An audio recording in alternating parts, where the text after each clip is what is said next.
우리는 그냥 일상생활에서 늘 접하니까 별로 신기한 줄 모르지만, 우리와 문화가 다르고 또 우리와 기질이 다른 사람들이 우리를 접할 때 신기하게 여기는 것들이 참 많습니다. 외국 사람들이 한국에 살아갈 때, 야, 한국 사람들 참 희한하다, 희한하다, 뭐, 빨리빨리, 아니면 참 일머리 있고 뭐 이런 걸 아는데, 정말 너무 신기하다 여기는 것들이 몇 가지 있는 모양이에요.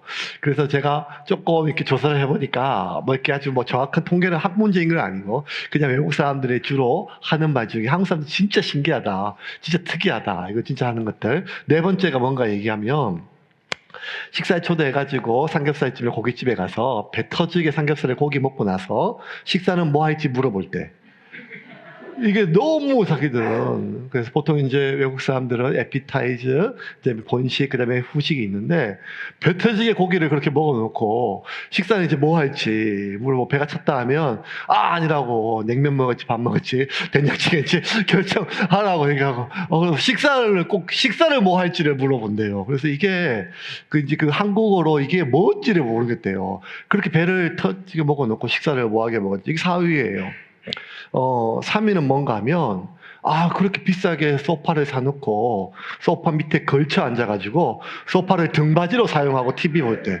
아니, 이 사람들은 도대체 이 소파는 등받이가 아니라 그 위에 앉아야 되는데, 그 비싸게 소파를 사놓고, 등받이로 소파를 쓸 때, 그리고 비싼 식탁 놔두고, 식탁에서 밥 안 먹고, TV 앞에서 쪼그리 앞에 밥 먹을 때, 이게 이 사람들 너무 이해가 안 된다는 겁니다. 2위는 뭔가 하면, 진짜 이해가 안 되는 거예요. 이거 외국 여행 가신 분들 좀 알겠지만 외국은 소매치기 뭐 장난 아니거든요. 그래서 아니, 카페 가서 화장실 갈 때, 심지어 어디 갈 때 탁자 위에 노트북, 핸드폰, 심지어 지갑 올려놓고 화장실 갈 때, 어떤 사람은 그냥 자기가 2시간 뒤에 올 건데 자리 잡느라고 핸드폰을 탁자 위에 올려놓고 자리 잡는, 이거 정말 이해가 안 된대요. 왜냐하면 순식간에 없어지는 거거든요. 도대체 한국 사람들은 이걸 왜 안 가져가는지, CCTV도 없고 아무도 없고. 근데 이것도 신기한데 이거보다 더 신기한 거는 뭔가 하면, 이렇게 비싸고 간단한 핸드폰, 지갑은 안 가져가면서 왜 자전거는 훔쳐가는지. 자전거는 똘똘 그냥 자물쇠로 찍어놨는데 그걸 끊어서 훔쳐가고, 왜 한국 사람들이 이게 도대체 심리가 이해가 안 간다고 하는 게 2위입니다. 1위가 뭐였는가 하면, 죽겠다, 못 산다, 죽겠다 얘기하면서 돌아서서 홍삼 먹을 때. 이 죽겠다, 못 산다, 이것도 진심 같은데, 돌아가면서 홍삼 먹을 때 이것도 진심이라는 거예요. 약간 뭐 유머 섞인 이야기지만, 이게 좀 우리가 봤을 때는 뭐 이렇게 별 대수롭지 않게 여기지만, 외국 사람들이 봤을 때 이게 참 한국 사람들 신기하다.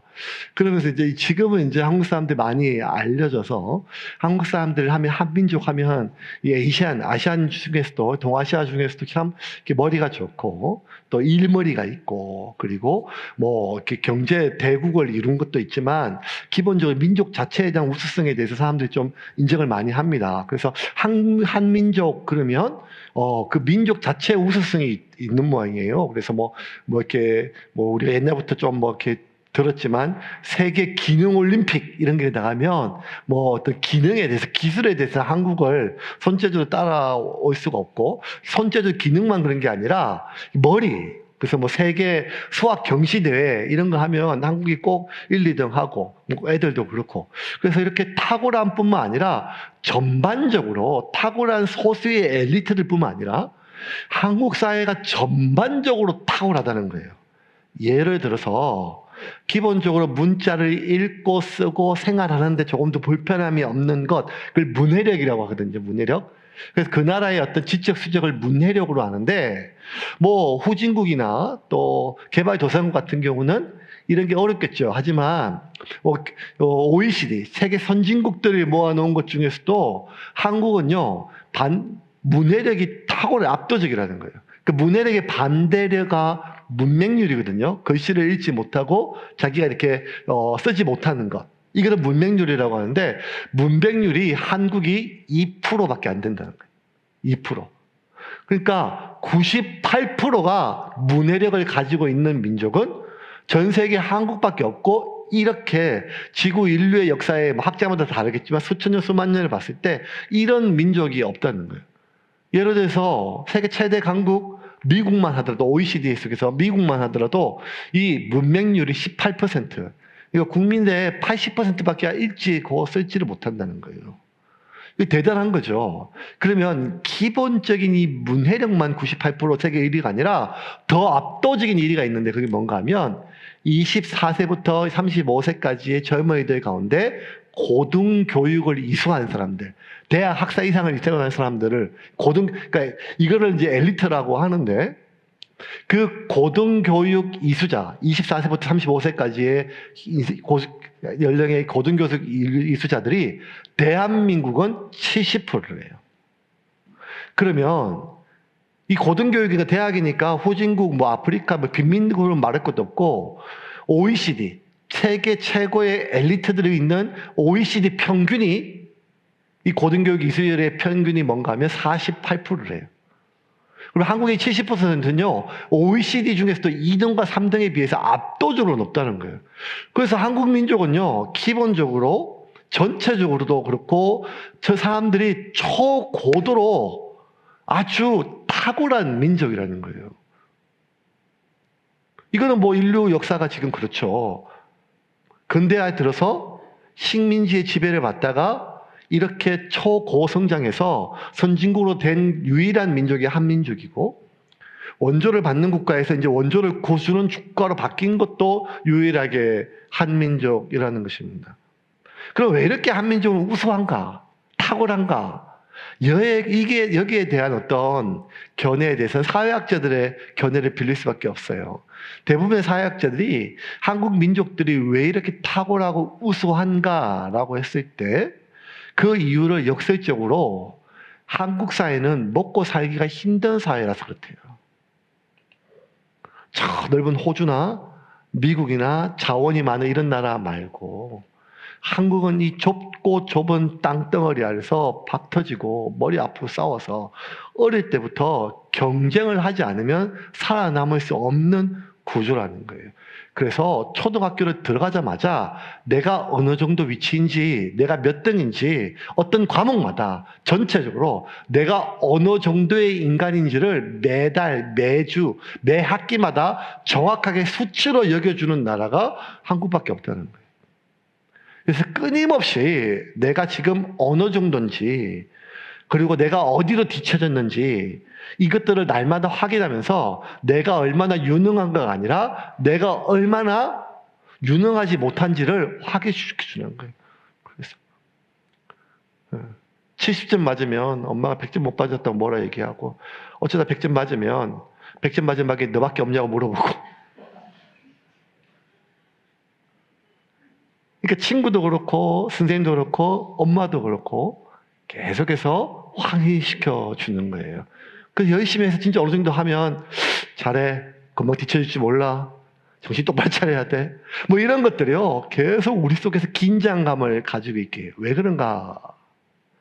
먹고 살기 힘드니까요. 그래서 이제는 무언가 쓸모 없으면 뒤처지니까요. 필요 없는 존재가 될까 싶어서.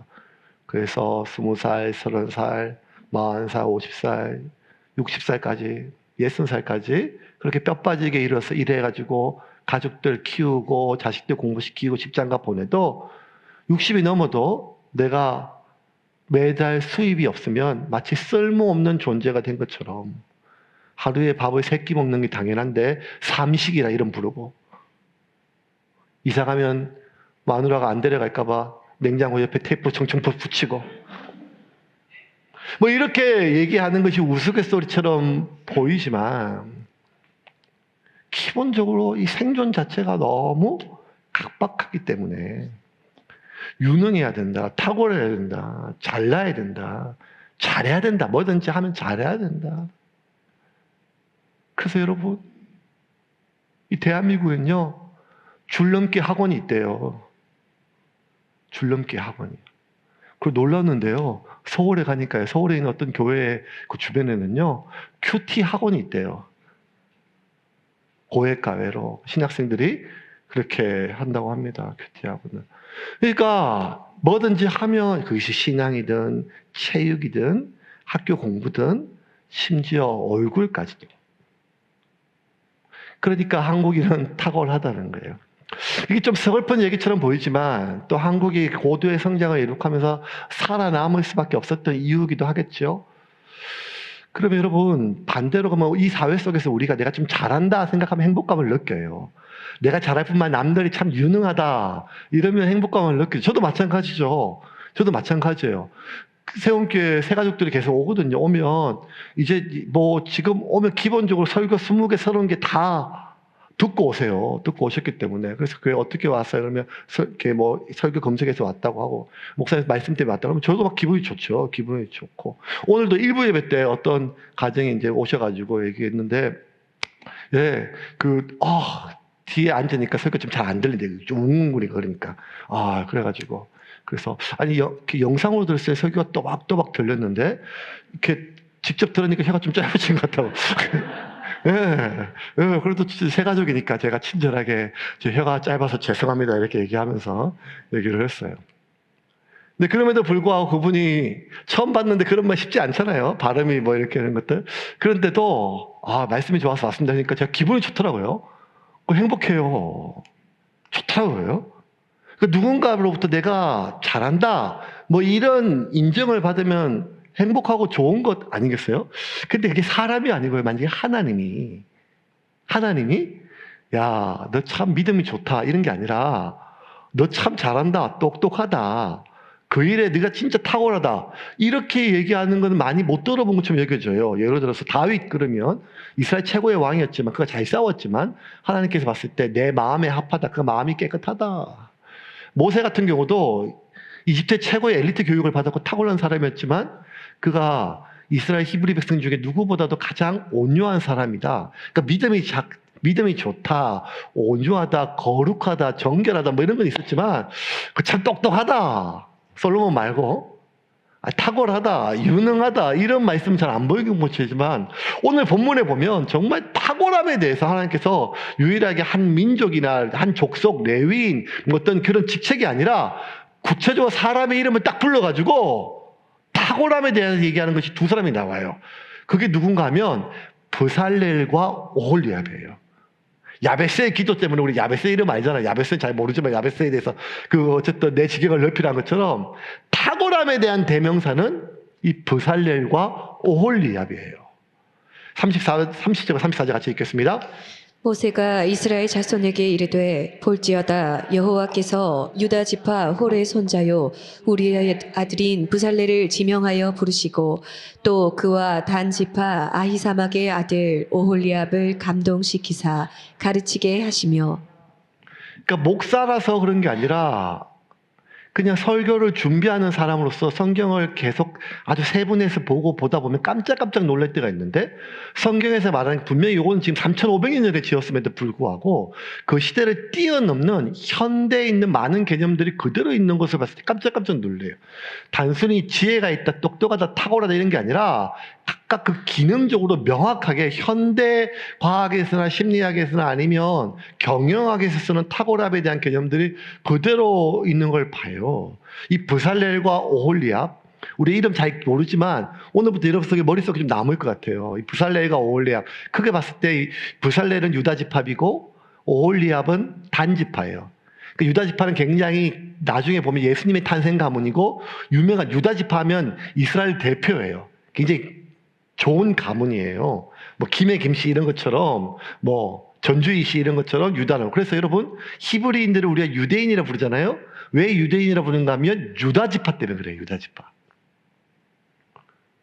그리고 또 하나 굉장히 12지파 중에 굉장히 천하게 아무것도 아닌 저 북쪽에 쬐끄만 찌끄러기 같은 지파가 단 지파거든요. 단 지파에서 오홀리압 이렇게 두 사람을 얘기해요. 그러면 이 사람들의 탁월함이 구체적으로 뭔가 브살렐 한번 볼까요? 31절입니다. 같이 읽겠습니다.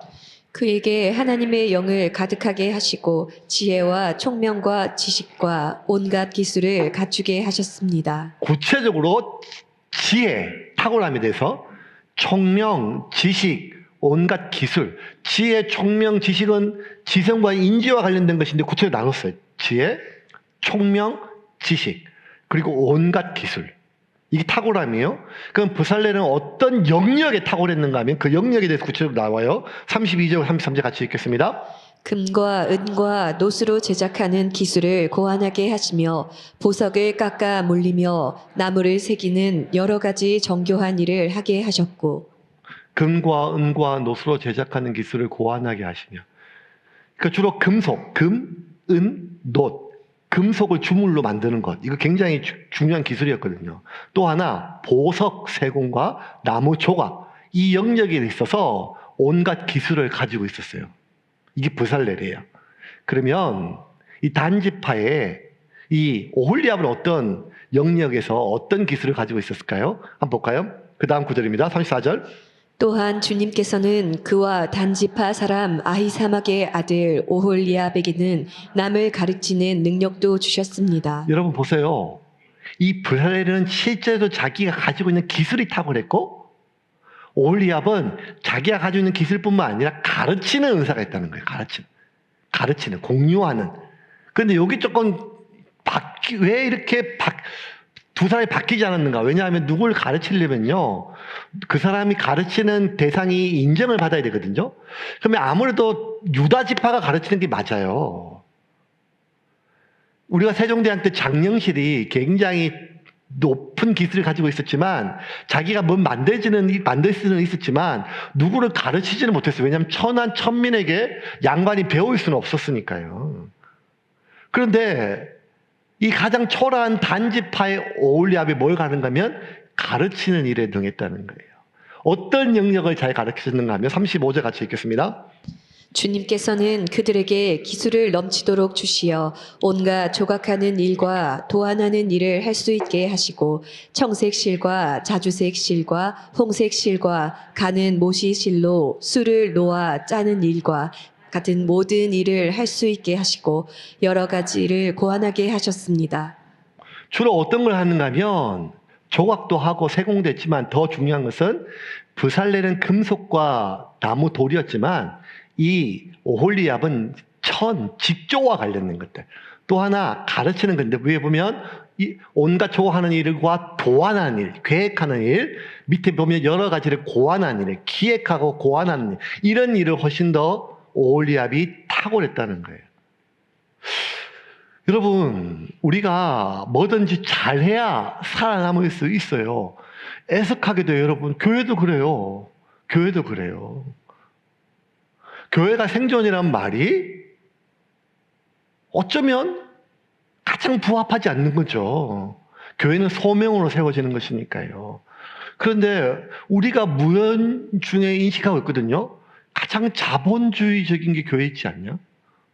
가톨릭만 해도 모든 것들이 중앙에서 내려오고 같이 돌아다니는데, 가톨릭 사제들이 얘기를 해요. 개신교의 부흥의 첫 번째 이유는 개인주의일 때, 개교회주의일 때문에, 개교회주의. 가톨릭이나 성공회 같은 경우는 이렇게 교육자들이, 사제들이 이렇게 3년에 한 번씩 돌아가요.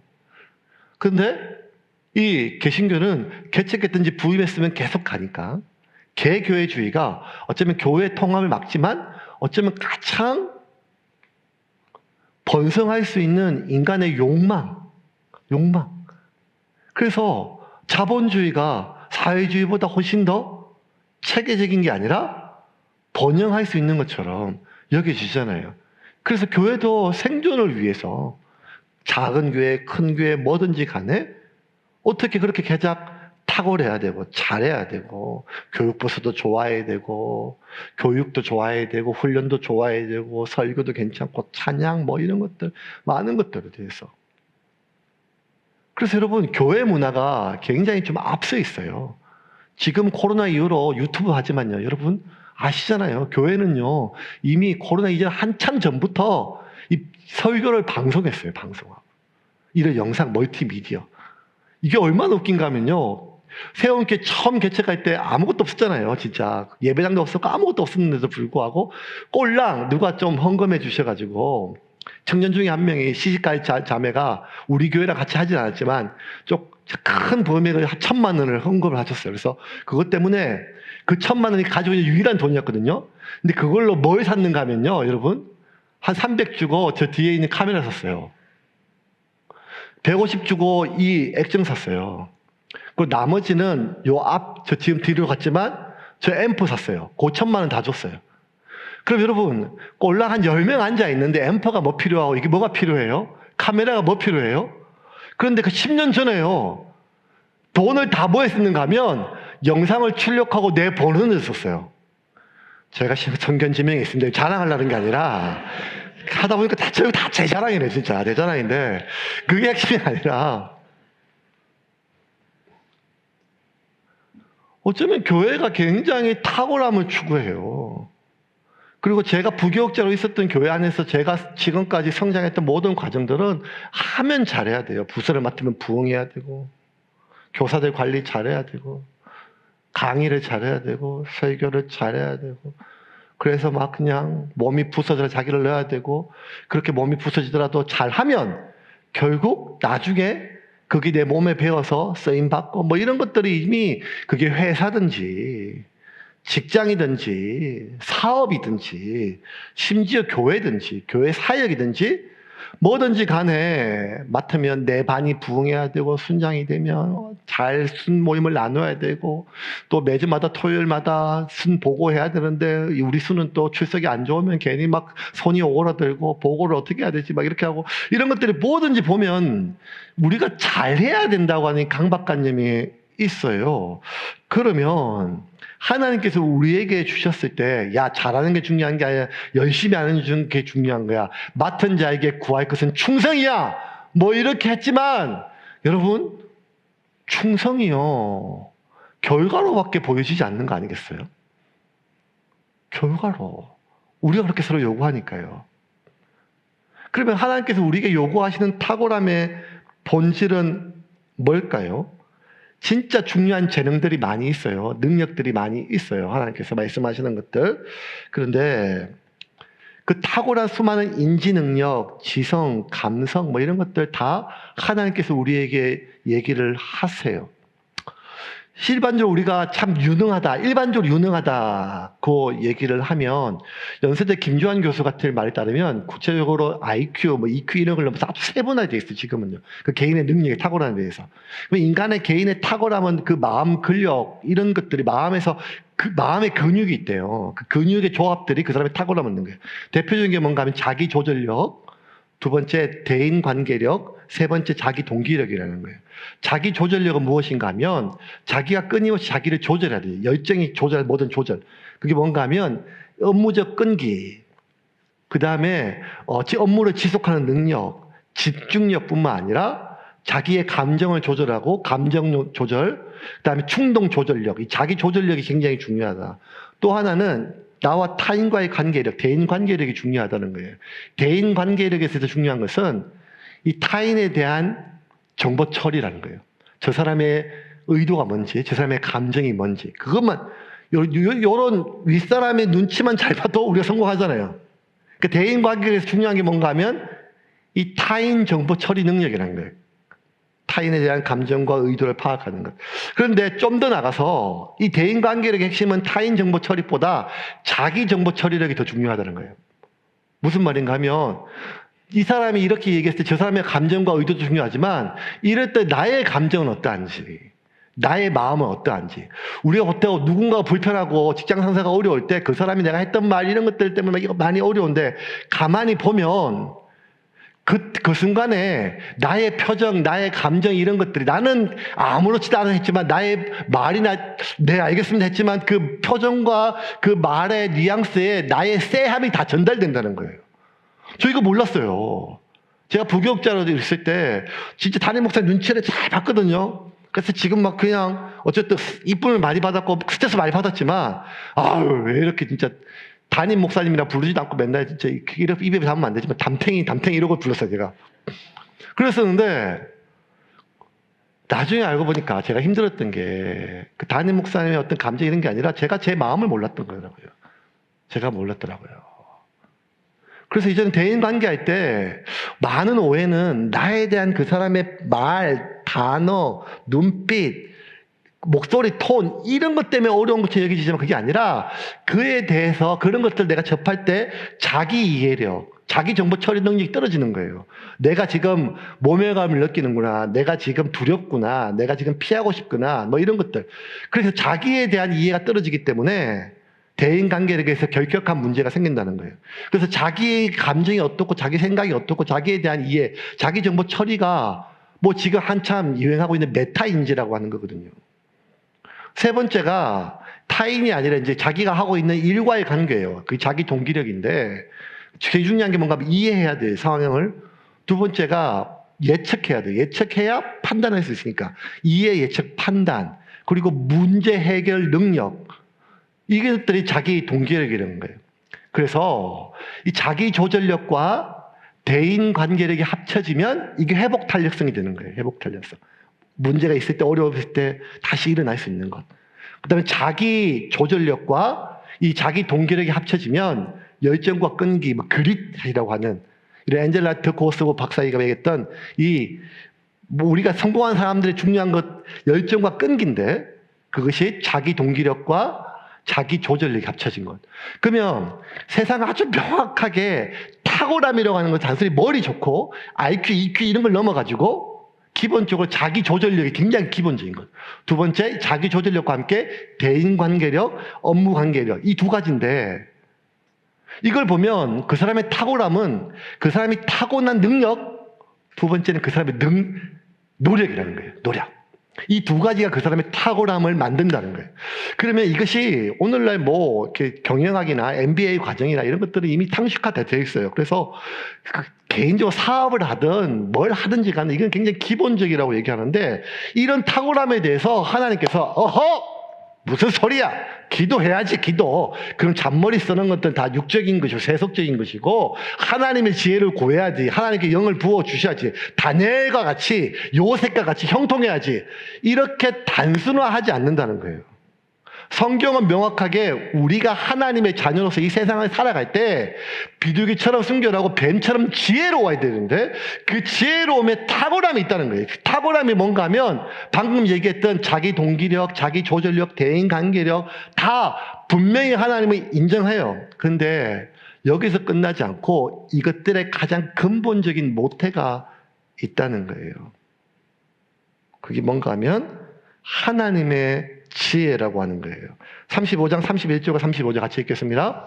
하나님의 영을 그에게 충만하게 하여 지혜와 총명과 지식으로 여러 가지 일을 하게 하시되 지혜로운 마음을 그들에게 충만하게 하사 여러 가지 일을 하게 하시되 조각하는 일과 세공하는 일과 청색, 자색, 홍색 실과 가는 배실로 수놓는 일과 짜는 일과 그 외에 여러 가지 일을 하게 하시고 정교한 일을 고안하게 하셨느니라. 31절이 브살렐이고 35절이 오홀리압인데 하나님의 영을 그에게 충만하게 해서 지혜와 총명과 지식. 오홀리압은 지혜로운 마음을 그들에게 충만하게 하셨다는 거예요. 결국 지혜라고 하는 영역 속에 지혜가 단순히 하나님의 지혜가 아니라 그 안에 세부적으로 총명, 지식, 여러 가지 기술, 그 다음에 기능 이런 것들 세 분야에서 하나님께서 지금 설명하세요. 이게 여러분 3,500년 전의 문서거든요. 현대 MBA 경영학에 봤을 때 그 세부적인 항목과 조금 더 다르지가 않아요.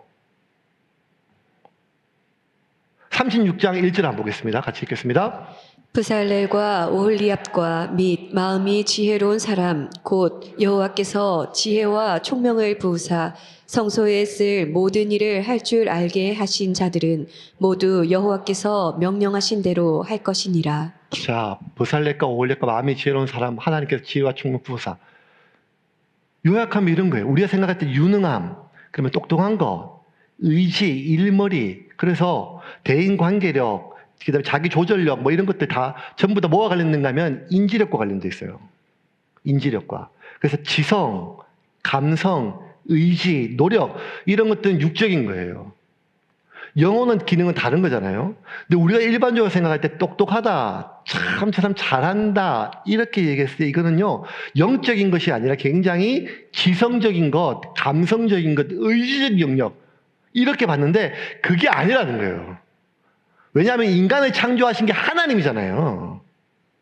인간의 육체는 인간의 정서와 심리와 굉장히 밀접하게 연결되어 있는 것처럼 인간의 유능함이 결정하는 지성, 감성, 의지는 영혼으로부터 그 중요한 힘을 공급받는다는 거예요. 그래서 부살레릴, 오홀리압, 가르치는 능력, 또 실제적 실행하는 능력, 기술, 각각 영역과 필드와 성격은 다르지만 공통적으로 그들의 모든 유능함은 어디서부터 기원됐는가 하면 31절 같이 읽겠습니다. 하나님의 영을 그에게 충만하게 하여 지혜와 총명과 지식으로 여러 가지 일을 하게 하시되 하나님의 영을 그에게 충만하게 하여 지혜와. 그래서 여러분, 영적인 것과 지적인 것이 구분되지 않고 오히려 밀접하게 연결되어 있다는 거예요. 우리가 생각할 때, 뭘 그렇게 교회 일을 머리 써서 믿음으로 해야지. 뭘 그렇게 꼼꼼하게 그냥 계획 세우고 예산, 이게 아니고 믿음으로 하나님 주시는 마음으로 하나님께서 뭐라 얘기했는지 이게 아니라는 거예요. 영적인 것과 지적인 것은 동일하다는 거예요. 영적인 것과 감정과 의지는 동일하다는 거예요. 그 원천이 영적이라는 거예요. 그게 뭔가 하면 하나님으로부터, 하나님의 영으로부터 오는데, 그게 지혜의 근본인데, 그 지혜로부터 총명, 지식, 기술, 인지가 나오는데, 그 하나님의 지혜는 하나님을 아는 것이라는 거예요. 그래서 잠언 9장 10절에 이렇게 되어 있습니다. 같이 읽겠습니다. 여호와를 경외하는 것이 지혜의 근본이요 거룩하신 자를 아는 것이 명철이니라. 여호와를 아는 것이 지식의 근본이요, 지혜의 근본이요, 거룩하신 자를 아는 것이 명철이니라. 자녀와 손주 교육에 지금 중요한 분들은 이거 꼭 오늘 인지하셔야 돼요. 여호와를 경외하는 것이 지혜의 근본이라는 거예요. 뭐가 지혜의 근본인가 하면 여호와를 경외하는 것, 하나님을 아는 것, 하나님의 하나님 되심을 아는 것이 지혜의 근본이라는 거예요. 그게 뭔가 하면 이거예요. 하나님이 누군지, 하나님의 하나님이시 뭔가 하면 하나님은 창조주라는 거예요. 하나님이 창조주이심을 알 때 내가 피조물임을 내가 확실히 내가 받아들여요. 하나님의 창조주심을 내가 확실하게 알 때 나의 피조물. 무슨 말인가 하면 창조주는 창조주가 하신 일을 하시고 피조물은 피조물이 할 수 있는 일을 해야 되는 거예요. 근데 피조물이 창조주처럼 하려고 하는 것이 타락이잖아요. 하나님만이 선악을 판단하려고 할 수 있는데 하나님처럼 눈이 밝아지려고 했던 사건이 선악과 사건이거든요. 단순히 사과 따먹은 사건이 아니라 피조물이 창조주처럼 되려고 했던 사건이 선악과 타락의 사건이거든요. 그러면 하나님의 하나님 되심을 아는 게 뭔가 하면 하나님이 하실 수 있는 일을 내가 할 수 없음을 내가 받아들이는 거예요. 이걸 받아들이고 받아들이지 않고가 그 사람의 삶의 질이 얼마나 다르게 달라지는지 몰라요. 저는 일주일 내내 모든 관심이 어디 있냐면 설교에 있어요. 월요일부터 하루 종일 일주일 내내 모든 걸 집중하거든요. 왜냐하면요, 설교가 너무너무 어려워요. 설교가 40분 정도, 좀 길면 50분 정도, 40분 정도 되는데 그 시간에 사람을 앉혀놓고 제가 지금 노래를 불러요. 춤을 춰요. 말밖에 없거든요. 근데 여러분, 한 10년 설교해보니까요, 이제는 어떤 본문을 펴도 이거 제가 다 했던 말 같아요. 그리고 집에 가면 여선지자가 내가 했던 말 또 했다고 알려줘요.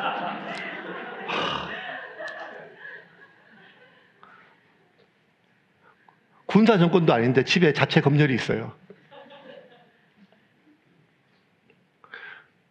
그래서 이게 설교 준비가 너무 어려워요.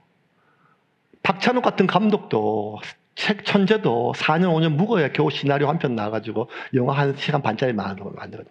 그래서 그게 재미있다 없다 소백을 들어도 그런데 매주 똑같은 얘기를 수십 번 수백 번 했거든요.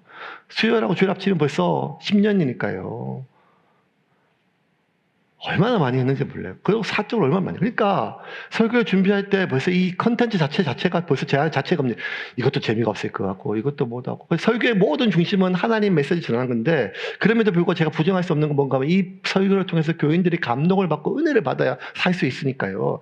그러면 어떻게든지 감동 주려고 하고 은혜를 주려고 하고 또 재밌게 하려고 하니까 쓸데없이 뭐 삼겹살을 먹었는데 또 식사를 하라 하더니 뭐 이런 얘기를 하는 이유는 뭔가 하면 어떻게든지 이거를 막 지루하지 않게 재밌게 하려고 해서 은혜를 끼치려고.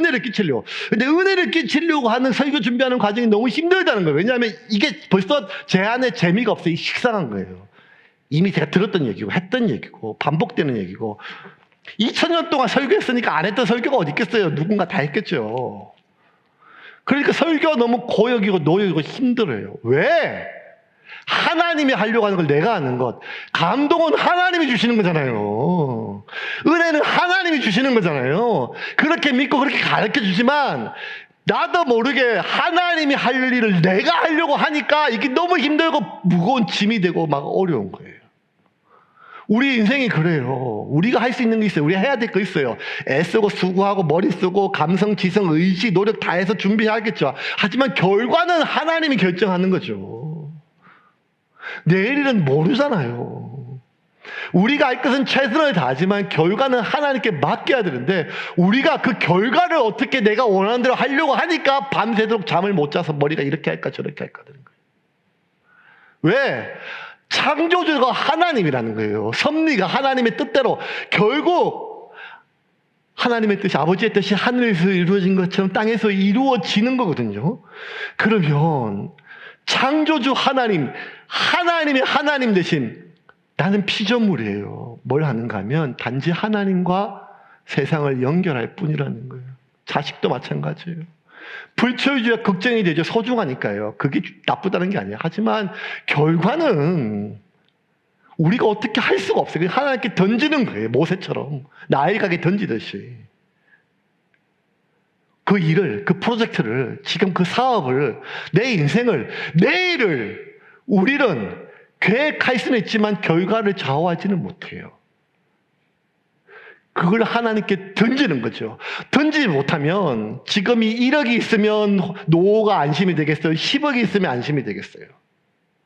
우리의 삶은 결국 매일매일 하나님께 던지는 건데 던지는 게 뭔가 하면 내가 창조주가 아님을 내가 기억하는 거예요. 나는 피조물이라는 거예요. 내가 할 수 있는 것과 할 수 없는 것을 내가 구분하는 것. 그래서 내가 할 수 없는 것을 하나님께 던지고 할 수 있는 것 하는 거죠. 그게 뭔가 하면 염려하는 건 내 역할이 아니고 하나님께 기도하는 건 내가 할 수 있단 말이에요. 그래서 뭐가 지혜인가 하면 여호와를 아는 것이 지혜의 근본이라는 거예요. 예수님께서 그렇게 말씀하셨어요. 우리가 삶에서 맺고 싶은 삶의 열매가 있어요. 성공하고 싶죠. 인정받고 싶어요. 잘 살고 싶어요. 하나님 앞에서 거룩한 삶이 되고 싶고 목회 잘하고 싶고 다 그런 열매가 있어요. 근데 여러분 열매가 가지 끝에 열린다고 가지가 열매를 맺는 게 아니라는 거예요.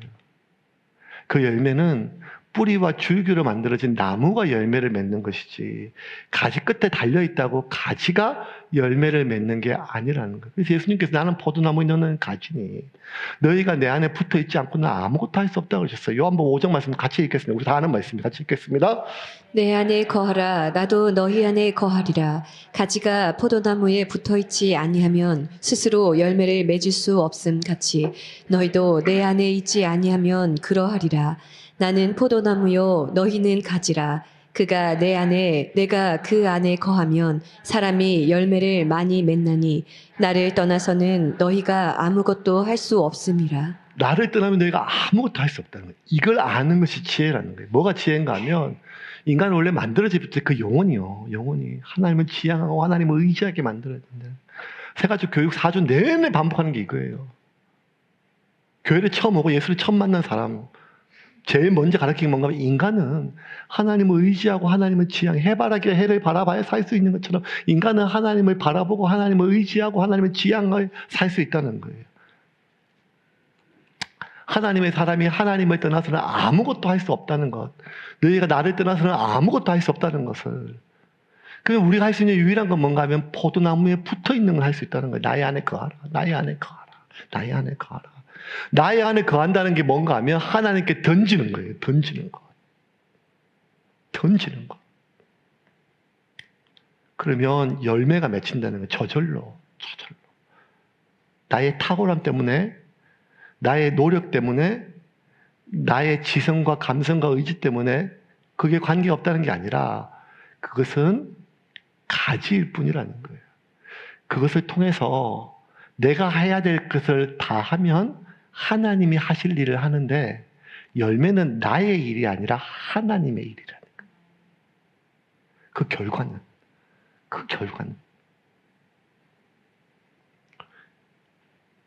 결국 여러분 이스라엘 백성들이 하는 것은 제사장 나라거든요.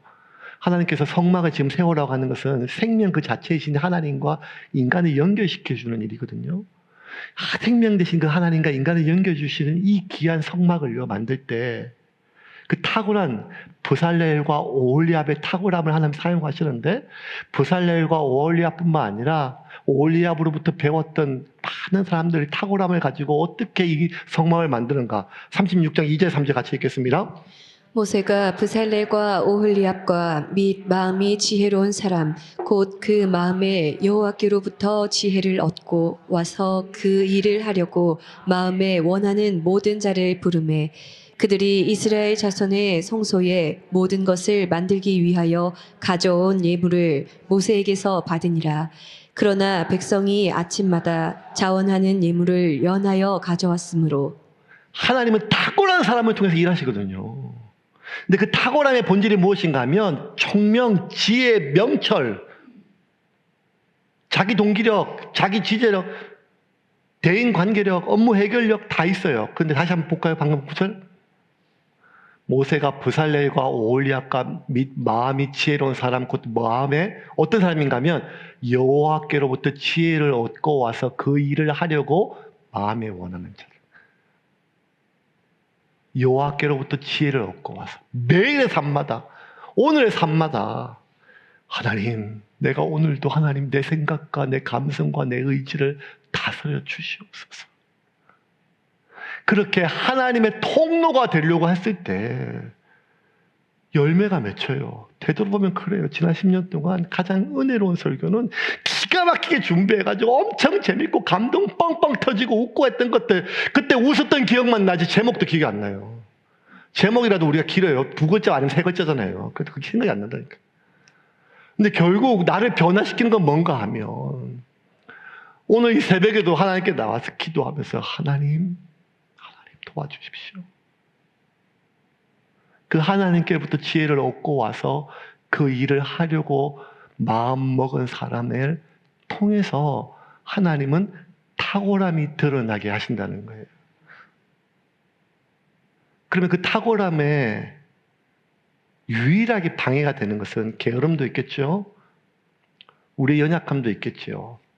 그런데 그것이 그렇게 큰 문제가 안 된다고 했어요. 인류 역사가 발전하면서 굉장히 많은 기술이 발전됐음에도 불구하고 인간의 생활에 가장 밀접한데도 그 형태나 기술이 별로 바뀌지 않는 영역들이 좀 있는데 대표적인 게 뭔가 하면 숟가락이래요. 100년 전에도 이걸로 밥 먹었고 젓가락은 문화에 따라 다르지만 1000년 전에도 이걸로 밥 먹었고 또 하나가 뭔가 하면 뱃사람들이 맨날 바다에 나갈 때 길을 대하는 것은 등대라고 하는 거예요. 등대. 이 등대는 엄청나게 기술이 발전됐지만 2가지밖에 깜빡깜빡 길을 안내하는 사람들의 길을 안내하는 데는 빛을 내는 발광체하고 깜빡깜빡 하는 것은 이 반사거울, 반사체가 이렇게 한 바퀴 돌기 때문에 깜빡깜빡 한다는 거예요. 그러면 세월이 발달하면서부터 이 발광체는 고래기념으로, 가스로, 석유로, 전기로, 나트륨 등으로, 수원 등으로 많이 발광체 기술은 점점 바뀌었대요. 빛의 룩스는 밝기는. 하지만 반사체는 100년 전이나 200년, 300년 똑같이 거울로. 하나님 우리를 세상의 빛으로 부르셨어요. 그래서 지난주 설교가 광채잖아요. 우리 사람들을 하나님께 연결시켜주는 사람이에요. 그러면 등대의 가장 탁월함은 무엇인가 하면 사람들을 인도해주는 거예요. 빛이 명확하게. 그럼 나는 빛을 낼 수 없어요. 이걸 알아야 돼요. 나는 하나님이 아니에요. 나는 빛을 낼 수 없다니까요. 내가 빛날 수 없어요. 내가 빛나려고 하는 게 이게 문제라는 거예요. 나는 반사체예요. 반사체가 하는 유일한 것은 내가 빛을 내려고 덕지덕지 붙이면 다 방해가 된다니까요. 유일한 것은 깨끗하게 닦는 거예요. 닦는 거.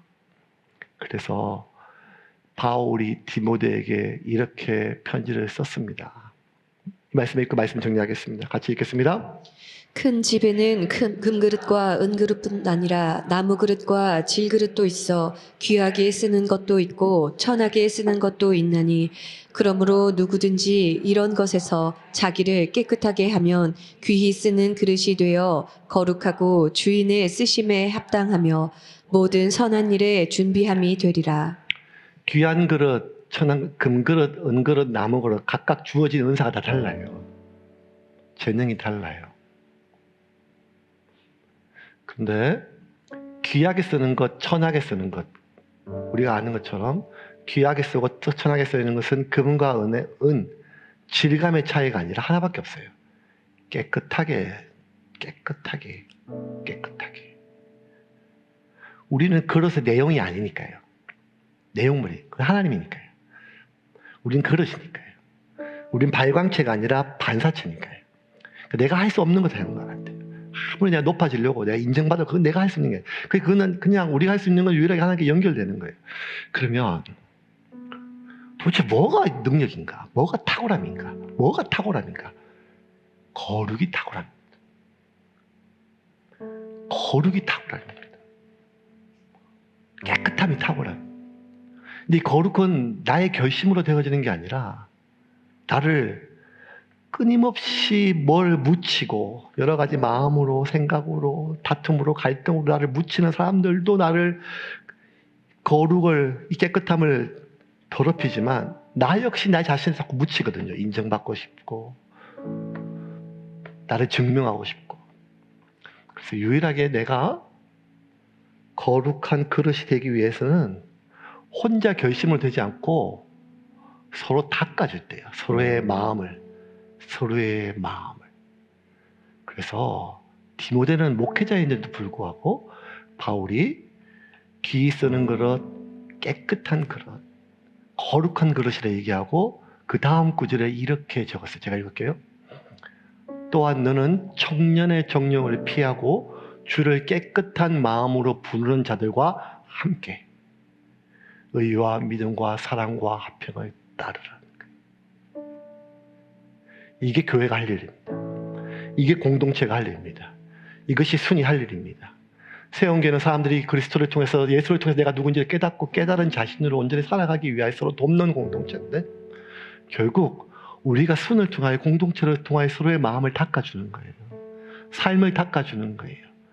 그 안에 있는 분노와 슬픔과 불안과 아픔과 내 안에 있는 욕심과 내가 생각했던 그 강박과 그 모든 것들을 나와 그 사람을 서로 닦아줄 때 우리는 빛을 반사한 귀 쓰시는 탁월한 하나님의 그릇이 됨을 믿으시기를 바랍니다.